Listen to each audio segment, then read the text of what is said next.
قال المؤلف رحمه الله ونفعنا به وبعلومه في الدارين آمين. قال الله تعالى في كتابه الكريم أعوذ بالله من الشيطان الرجيم وإن يتفرقا يغني الله كلا من سعته. Jangan pray aku yo pray.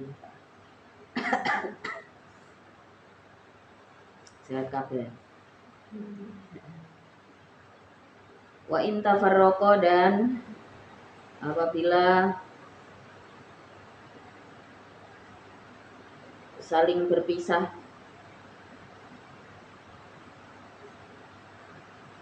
siapa zaujan, ai zaujani artinya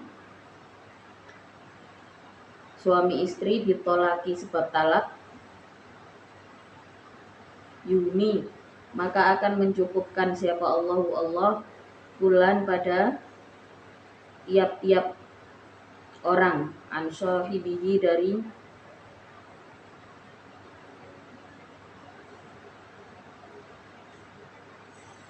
pemiliknya kulan, min saatihi dari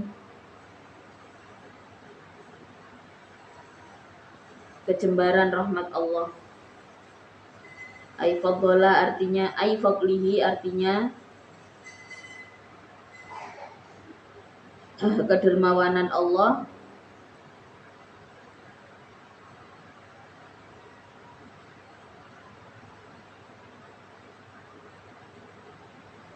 bi ayyar zuqa dengan untuknya memberi rizki siapa Allah pada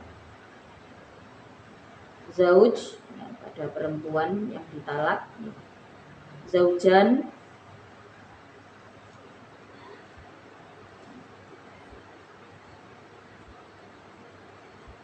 juga pada istri ghairahu yang selainnya zaujul awal.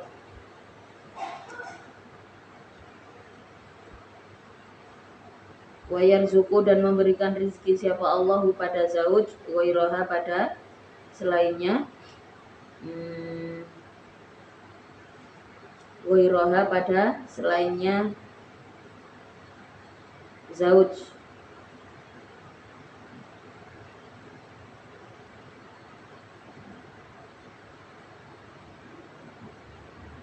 Jadi ini masih kelanjutan dari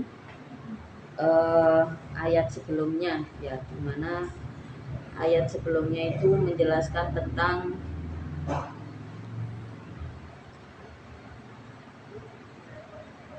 keterbatasan manusia berlaku adil ketika seorang laki-laki, di sini pada ayat ini memang menjelaskan tentang seorang laki-laki yang berpaling dari istrinya karena adanya perempuan lain atau karena adanya apapun.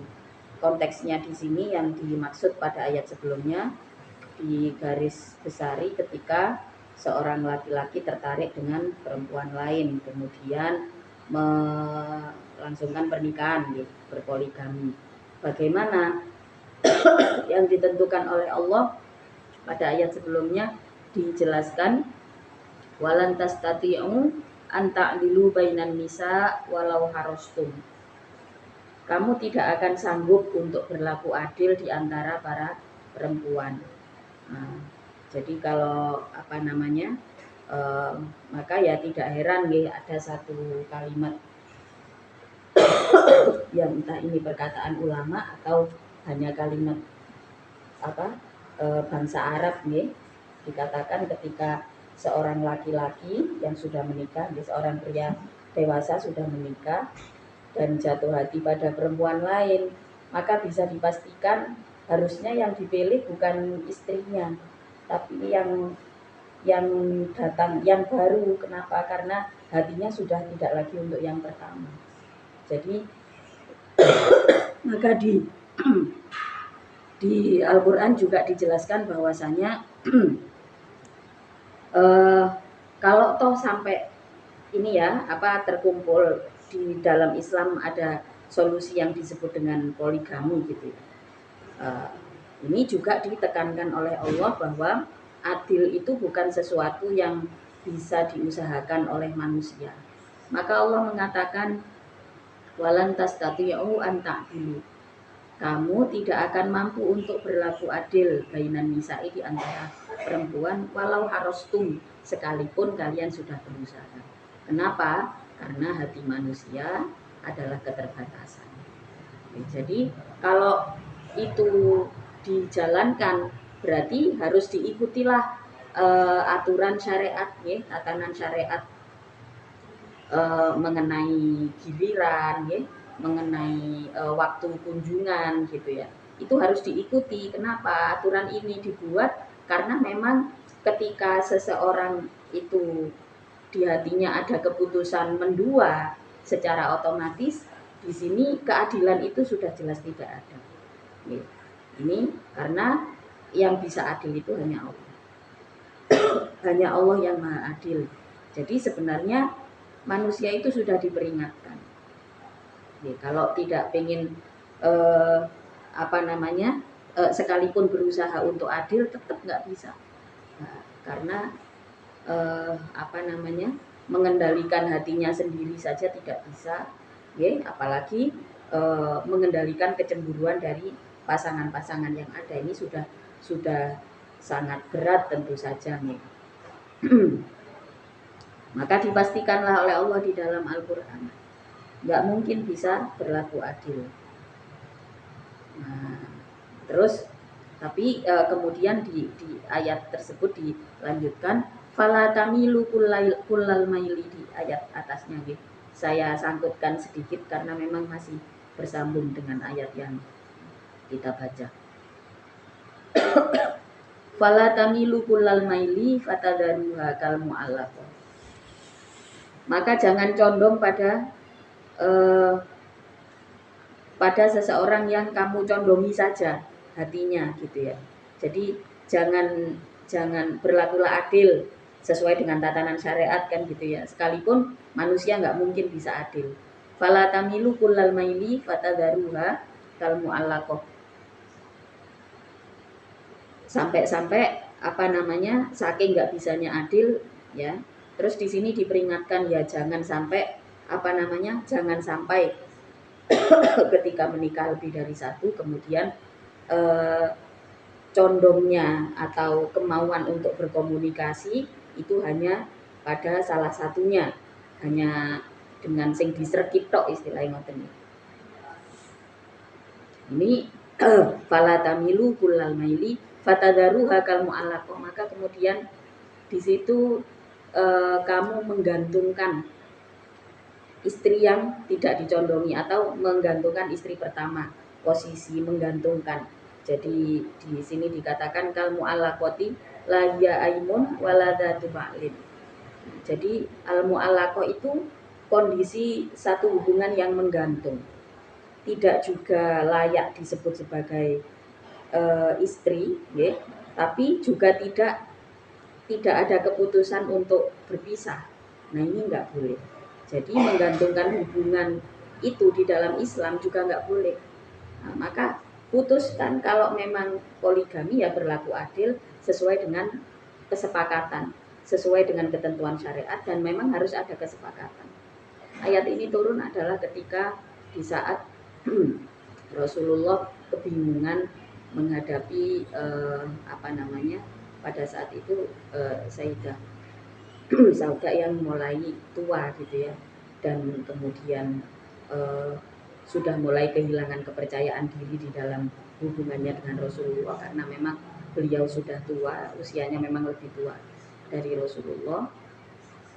Rasulullah ini pengen membebaskan sebenarnya, pengen membebaskanlah biar dia tidak terjerat dengan perasaan minder dalam hubungannya dengan saya, karena Rasulullah adalah al-insanul kamil ya, seorang manusia, seorang pria yang sempurna. Tapi kemudian beliau tidak mau diceraikan oleh Rasulullah dengan alasan saya tidak bersedia karena saya mencintai Rasulullah dan saya berikan seluruh waktu giliran saya kepada Aisyah. Maka pada saat itu turunlah ayat ini. Jadi di sini konteksnya nggak bisa manusia biasa menyamakan dengan pernikahannya Rasulullah, tidak bisa. Karena tidak ada manusia yang seperti Rasulullah, juga tidak ada manusia atau perempuan yang hatinya mulia seperti mulianya istri-istri Rasulullah. Tidak bisa disamakan. Rasulullah tidak pernah menuntut apa-apa pada para istrinya, ya. Begitu juga sebaliknya. Dan ayat ini turun menjadi bentuk pendidikan kepada umat Islam, ya. Kalau misalkan terjadi jatuh hati kepada perempuan lain, maka status istri pertama ini harus diperjelas, waktu kunjungannya diperjelas, ada kesepakatan di situ gitu ya, atau semuanya dikomunikasikan. Apakah memang kalau secara banyaknya biasanya kalau masalah tempat tinggal itu dipisah antar satu dengan yang lain, ya, tidak menjadi satu, ya, dipisah, karena itu adalah kesepakatan yang ditemukan di dalam konteks rumah tangga tersebut. Kalau misalkan tidak ditemui kesepakatan dan si istri ini yang pertama minta untuk lebih baik berpisah, ya si laki-laki harus bersedia. Tapi kalau tidak, kalau misalkan tidak ada keputusan untuk berpisah, nggak boleh digantungkan, harus tetap dijaga sebagaimana kewajiban yang semestinya.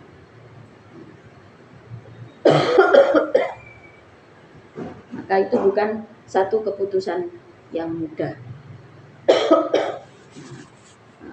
Fatadaruha kal mu'allaqah, nggak boleh al mu'allaqah, membiarkan istri pertama seperti digantungkan. Ini nggak boleh. Jadi kalau berpisah, ya berpisah. Dalam artian ya berpisah, sudah tidak ada hubungan kecuali sebagai pasangan bapak ibu dari seorang anak, bukan lagi sebagai suami istri. Kalau misalkan sudah ada anak, ya. Kalau nggak ada anak, ya berarti ya sudah tidak ada tanggungan gitu. Artinya di sini konteksnya perempuan bisa menentukan, bebas menentukan yang seperti itu, ya. Dan si laki-laki harus tetap bertanggung jawab atas apapun keputusannya. Misalkan tetap bersama-sama, ya berarti kesepakatannya seperti apa. Kalau berpisah ya harus berpisah. Nggak boleh fatadharuha kal mu'allaqah, menggantungkan hubungan, itu nggak boleh, tidak diizinkan di dalam Islam. Wa in tuslihu wa tattaqu fa innallaha kana ghafurur rahim.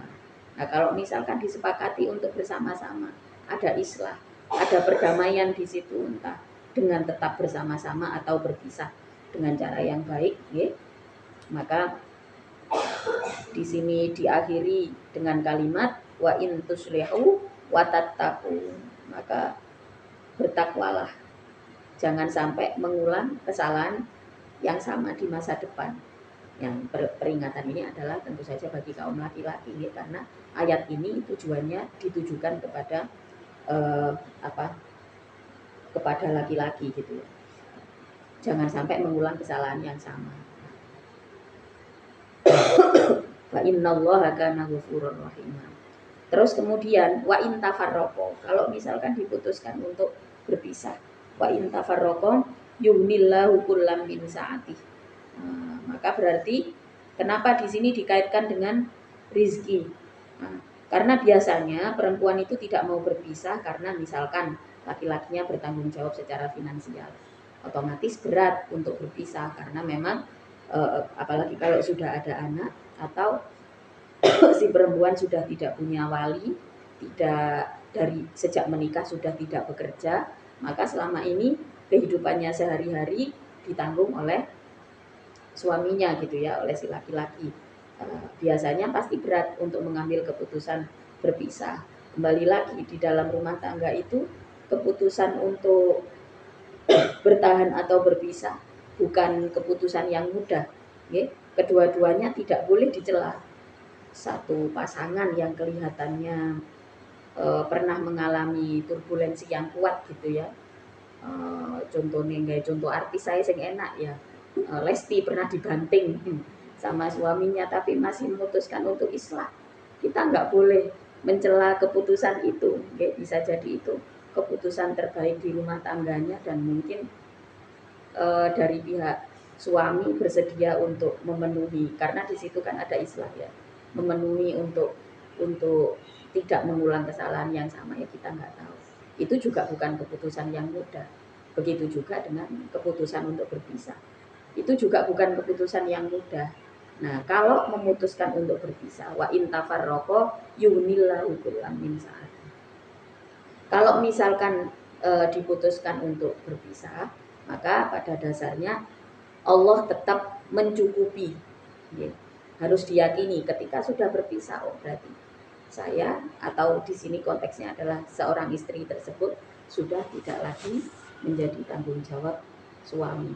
Ya, dalam hal penghidupan sehari-hari, dia harus bekerja secara otomatis. Nah, kalau dilihat di sini, pada dasarnya perempuan boleh mengambil keputusan untuk khulu. Kalau dalam bahasa pengadilan itu cerai gugat, khulu. Ini yang sering saya jelaskan, ya. Sebuah perceraian dengan tebusan. Istri memberi tebusan, mengeluarkan tebusan untuk membebaskan diri dari hubungan pernikahan itu, gitu ya. Biasanya minimal adalah dengan mengembalikan nilai mahar yang pernah diberikan. Kalau hitungannya di pengadilan itu lumayan adil ya biasanya. Misalkan si istri punya anak berapa, kalau khulu biasanya. Jadi misalkan istrinya setelah mengembalikan mahar, apakah si laki-laki ini tidak berkewajiban, kalau si istri nggak menuntut apa-apa, ya sudah, laki-laki nggak rugi apa-apa. Dia juga tidak akan berkewajiban untuk memberi nafkah kepada si anak gitu. Misalkan si laki-laki tidak ada kesanggupan. Tapi kalau misalkan istri ini mau nuntut, ya, mau nuntut bisa dihitung per anaknya, dihitung sekian, karena perhitungannya tiap tahunnya harus mengeluarkan sekian gitu. Itu ada perhitungannya di pengadilan. Nah, kalau di dalam Al-Qur'an seperti apa? Al-Qur'an menanggapi gitu ya. Wa in tafarraqu yumillahu kullam min sa'ati. Allah akan memberikan rizki pada masing-masing perempuan, baik perempuan yang diceraikan maupun perempuan yang diperistri. Jadi nggak bisa saling mengolok-olok nih, misalkan iku gawe bojone wong terus kemudian diolok-olok rizkimu seret dan sebagainya, enggak bisa seperti itu. Allah tetap memberikan rizki, karena pada siapa kita jatuh cinta itu bukan keputusan kita sendiri. Meskipun kita bisa milih, kita bisa minta sama Allah, ya Allah, jangan sampai saya jatuh cinta pada orang yang salah. Misalkan jatuh cinta pada orang yang beda agama, jatuh cinta pada pasangan orang lain, jatuh cinta pada orang yang tidak semestinya. Ini kita bisa minta sama Allah. Ya, tapi kalau terjadi tragedi kehidupan di mana seorang perempuan kemudian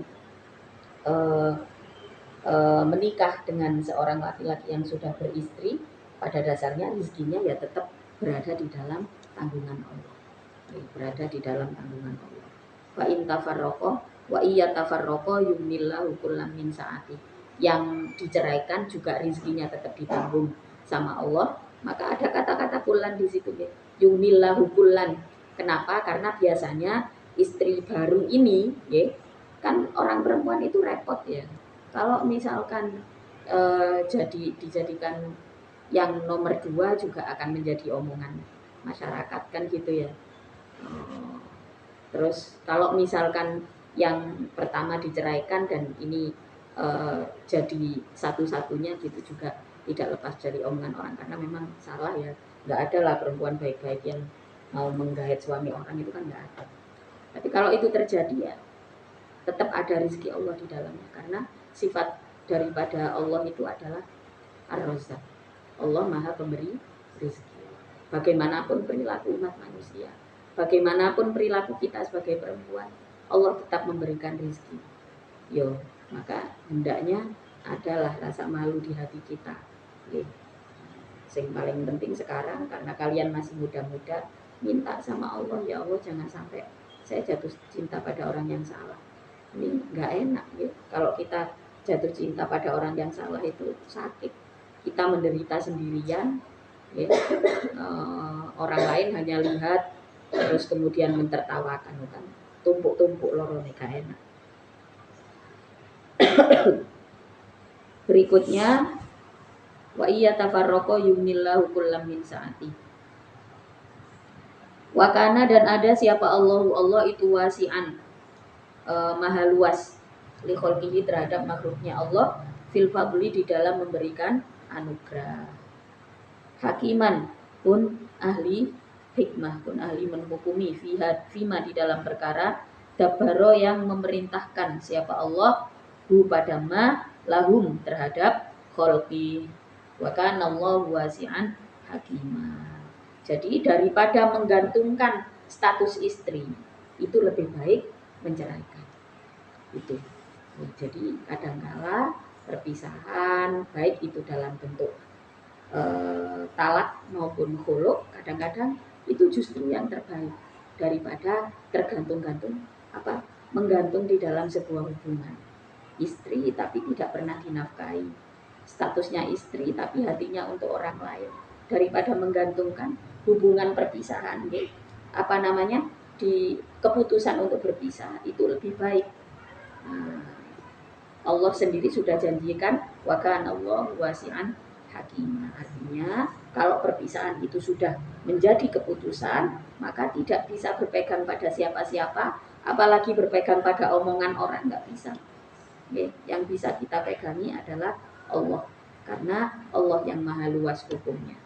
Nah, kalau masyarakat memandang mungkin, loh ngapain berpisah, orang itu kan sudah bertahun-tahun menikah, itu sudah nggak bisa dijadikan pegangan. Karena kalau sudah perempuan ini digantungkan, di sini si perempuan boleh memilih. Ya, kalau cukup kuat bisa mengambil keputusan untuk khulu. Dan khulu ini sangat jarang masyarakat kita yang teredukasi dengan cerai gugat ini. Padahal di pengadilan itu ada. Jadi kalau undang-undang di Indonesia, perceraian dengan kasus perceraian dengan gugatan seperti ini ya, dengan khulu, itu kalau undang-undang di Indonesia harus dikabulkan. Pihak yang berwenang di sini yang berlaku sebagai dewan hakim ya, tidak boleh menolak gugatan cerai yang diajukan oleh istri. Saksinya harus dari keluarga yang serumah. Kalau ada keluarga yang serumah bersaksi, nggak boleh pengadilan menolak. Tapi bagaimana, apakah masyarakat kita cukup teredukasi dengan ini? Nggak ada yang tahu, nggak ada juga yang mengedukasi. Ning rimat tok sing ngomong kayak itu. Gak ono wong liya. Kenapa? Karena saya tahu persis, ya. Saya peduli dengan perempuan di lingkungan saya kebanyakan. Itu kalau pada akhirnya sekarang saya banyak menulis tentang pengembangan diri dan perempuan, karena memang ini yang saya inginkan dari saya kecil, ya. Dari saya terlahir sebagai perempuan. Saya melihat fenomena bagaimana perempuan kadang-kadang bungkam dengan dengan apapun yang terjadi di dirinya gitu ya. Saya kemudian besar bertumbuh dengan isu-isu seperti ini. Jadi saya peduli, ini perlu disampaikan. Bahkan di dalam Al-Quran juga disebutkan seperti ini. Gak boleh ketika laki-laki sudah posisinya menggantungkan perempuan, maka perpisahan itu adalah keputusan terbaik. Wa in tafarraqa yumnillahu kullam min saati. Sampai Allah janjikan perpisahan itu boleh diambil keputusan untuk berpisah. Wa kana Allahu wasi'an hakiman. Akan ada pendampingan Allah di dalam perpisahan tersebut. Allah tidak akan melepaskan. Sering dikatakan bahwa perceraian itu dilaknat. Iya, kalau alasannya tidak tepat. Kalau alasannya tidak tepat tentu saja dilaknat. Apapun itu, sekedar makan nasi juga kalau alasannya nggak tepat, orang yang rakus itu juga dilaknat loh. Padahal kan cuma makan. Dikira yang dilaknat itu cuma perceraian, banyak yang dilaknat. Makan berlebihan dilaknat. Berhubungan suami istri berlebihan juga dilaknat. Sawangannya yang dilaknat itu cuma perceraian. Padahal banyak yang dilaknat. Hal-hal mubah yang dilaknat itu banyak. Tidur berlebihan juga dilaknat. Banyak sebenarnya yang dilaknat, tapi yang sering diungkap yaitu wa kana Allahu wasi'an hakim. Walillahi, dan itu tetap bagi Allah, ma adapun perkara fis samawati di langit-langit, wama dan perkara fil ardi yang berada di bumi. Walaqad wasaina dan benar-benar telah memberikan wasiat aku alladzina pada orang-orang utu yang mendatangi siapa alladzin alkitab pada kitab. Bimakna al-kutubi dengan makna kitab-kitab min qablikum dari sebelum dirimu. Ail Yahudi artinya orang-orang Yahudi wan Nasara dan orang-orang Nasrani. Wa iyyakum dan berwasiat aku kepadamu. Ya ahlal Qur'ani wahai ahli Al-Qur'an, artinya generasi kita. Walillahi ma fis samawati wa ma fil ard wa laqad wasaina alladziina utul kitaba min qablikum wa iyyakum. Apa wasiatnya? Anittaqullah ai bi anittaqu artinya dengan untuknya bertakwa engkau Allah pada Allah. Khofu artinya takutlah engkau iqabahum pada balasan Allah. Bi antuti'u dengan untuknya taat engkau pada Allah.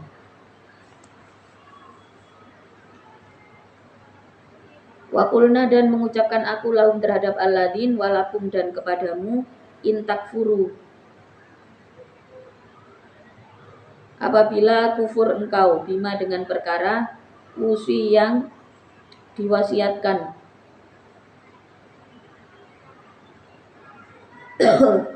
yang diwasiati engkau bihi dengan ma. Fa innallaha maka usitum yang diwasiati engkau bihi dengan ma. Fa innallaha maka sesungguhnya Allah ya. Fa innalillahi ya. Fa innalillahi maka sesungguhnya itu tetap bagi Allah ma yaitu perkara fis samawati yang berada di langit-langit wama dan perkara fil ardi yang berada di bumi. Kholqon dari arah menciptakan, wa mulkan dan dari arah menguasai, wa abidan dan menjadi hamba-hamba. Fala yadurru maka tidak membahayakan pada Allah apa kufrukum kekufuranmu, apa kufurmu. Walillahi ma fis samawati wa ma fil ard. Allah adalah penguasa langit dan bumi dan telah kuwasiatkan hal-hal baik ya kepadamu dan kepada orang-orang sebelummu. Apa wasiatnya? Hendaknya engkau takut dan mentaati perintah Allah.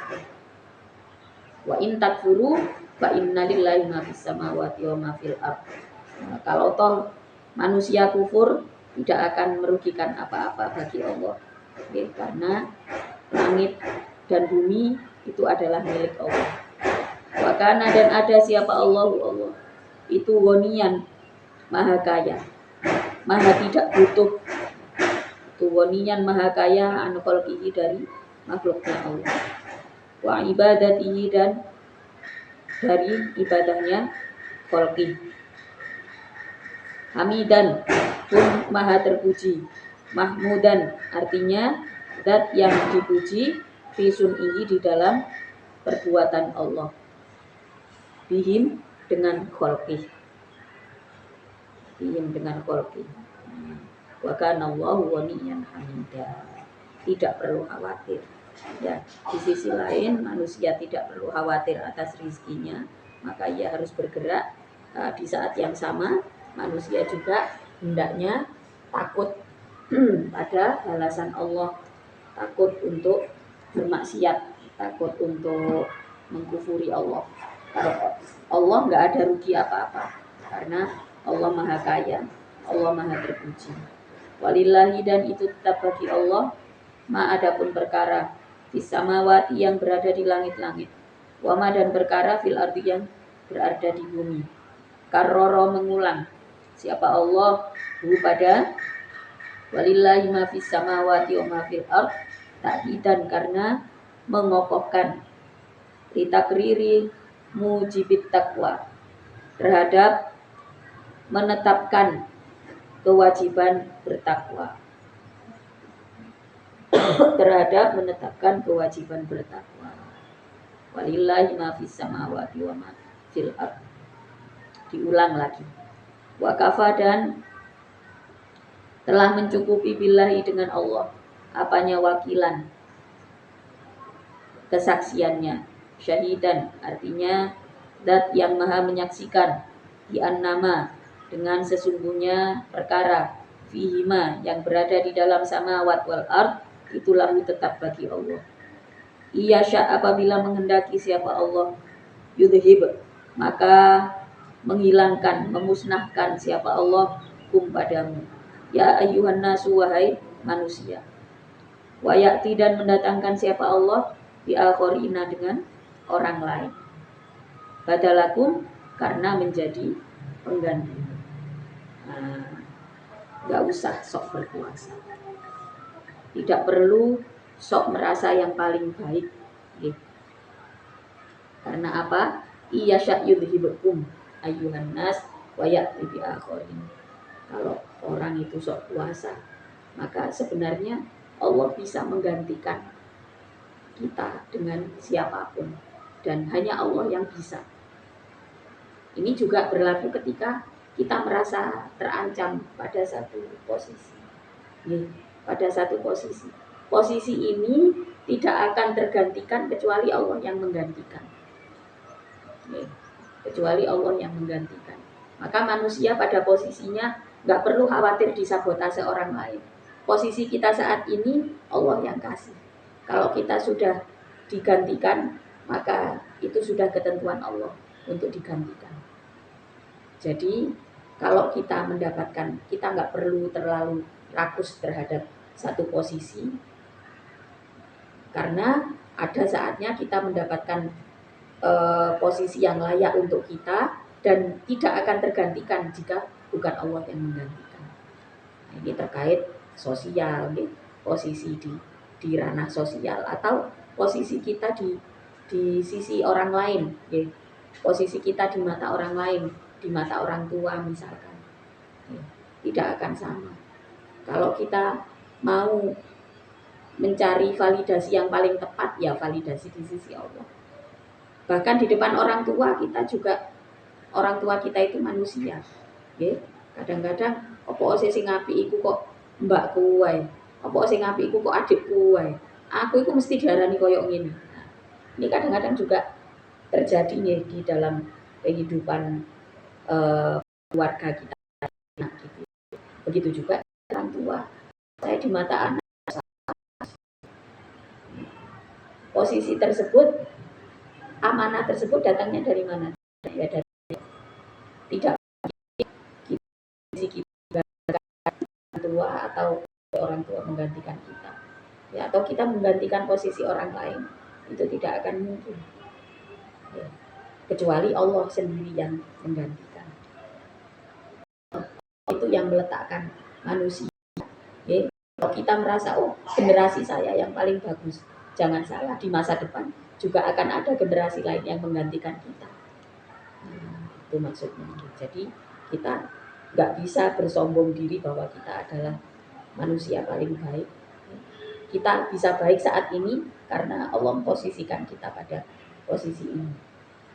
Kita dikuasakan untuk melakukan ini. Kita diberi kekuasaan, kita diberi kemampuan, kesanggupan untuk melakukan ini.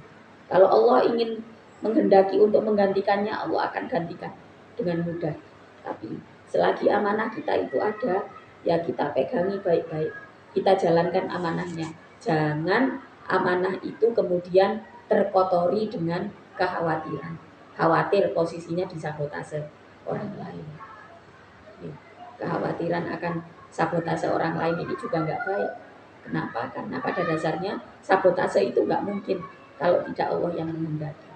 Selagi kita lakukan amanah dengan baik, posisi itu akan dijaga sama Allah. Wa kafa billahi wakila. Ya sya'yudhibukum ayyuhan nas wa ya'ti bi akharin wa kana Allahu ala dzalika qadir. Wa kana dan ada siapa Allah ala dzalika atas yudhibukum tersebut itu qadiron maha kuasa. Itu qadiron maha kuasa. Mangkana yuridu fa inna Allaha thawabud dunya wal akhirah wa kana Allahu sami'an basira. diringkas nggih. Man adapun siapa saja itu kana ada siapa man itu yuridu menghendaki siapa man biamalihi dengan amalnya man sawabat dunia pada pahala dunia fa indallahi maka itu ada di sisi Allah sawabud dunia adapun pahala dunia wal akhirati dan pahala akhirat. Liman bagi orang aroda yang menghendaki siapa Allah hu pada man la inda wairihi tidak di sisi selain Allah. Falima maka karena apa? Yatlubu mencari siapa man ahadahuma pada salah satunya ad-dunya wal akhirah.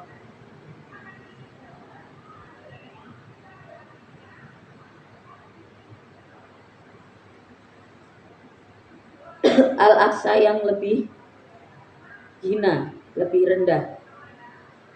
Wahala talaba dan kenapa tidak mencari siapa man al-a'la pada yang lebih mulia biikhlasihi dengan mengikhlaskan amal lahu karena Allah.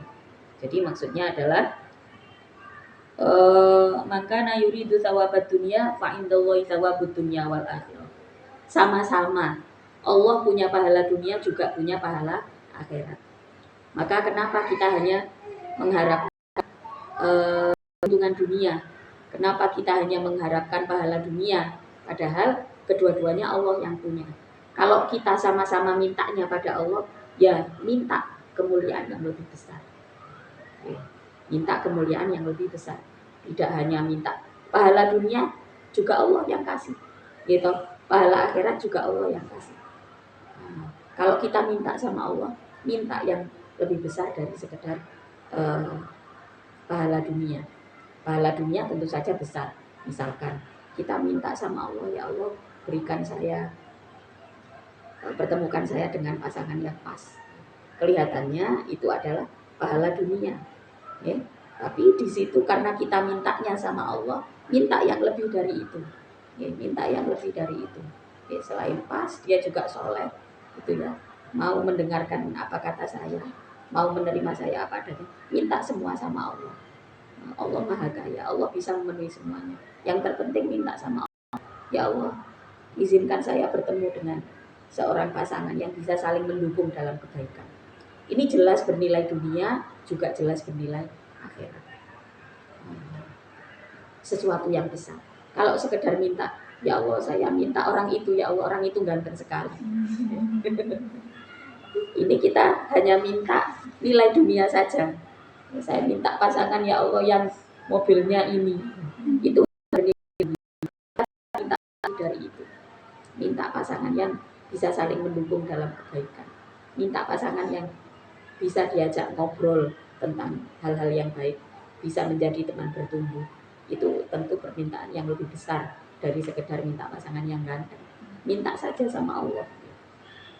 Atau di saat berdagang, selain kita minta laku, kita juga minta barokah. Kan gitu. Jadi daripada kita hanya minta laku saja, ya, kita bisa loh minta lebih dari itu. Kalau kita minta barokah, otomatis nanti kita dikasih ilmunya sama Allah. Ya, kita bisa bertumbuh dari bisnis yang kita jalankan. Ya, juga bertumbuh.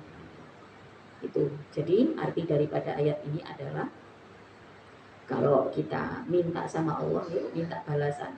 Jangan hanya minta balasan dunia, karena balasan dunia, balasan akhirat, Allah punya dua-duanya. Daripada minta yang sifatnya nanti nggak dibawa mati, ya, lebih baik kita minta sesuatu yang lebih besar. Maka oleh para ulama diajarkanlah kita doa-doa seperti minta rizki rizki yang halalan thayyibah kan gitu ya, wasi'ah. Jadi semuanya diminta, rizki yang halal, yang baik, yang luas kan gitu, rizki yang barokah, semuanya diminta. Gak apa-apa, Allah bisa kasih semuanya. Syaratnya satu, apa kita mintanya sama Allah. Jadi yang diminta sama Allah cuma satu, kita mintanya sama Allah, gak minta sama yang lain. Wa kana Allahu wasi'an basira. Wal akhirah. Thawab dunia wal akhirah. Fa indallahi, maka itu di sisi Allah thawab dunia, adapun pahala dunia, wal akhirati dan akhirat, liman aradahu la inda ghairihi, tidak selain Allah. Berikutnya, haitsu kana, selagi ada apa matlubu, apa matlabuhu, tempat meminta nyaman, itulah yujadu, tidak ditemukan apa matlab illa indahu, kecuali di sisi Allah. Nah, ini tadi yang saya katakan. Kita minta balasan dunia boleh, minta balasan dunia akhirat itu harus, syaratnya satu, kita mintanya sama Allah. Jangan pakai pelet, nggak usah pakai gitu-gitu. Jangan pakai pesugihan, jangan pakai pelet. Mintanya tetap sama Allah. Wakana, dan ada siapa Allah Allah itu sami'an, maha mendengar, basiran pun maha mengetahui. Ya ayyuhalladzina amanu kunu qawwamina bil qist. Wallahu ta'ala a'lam. Al-Fatihah.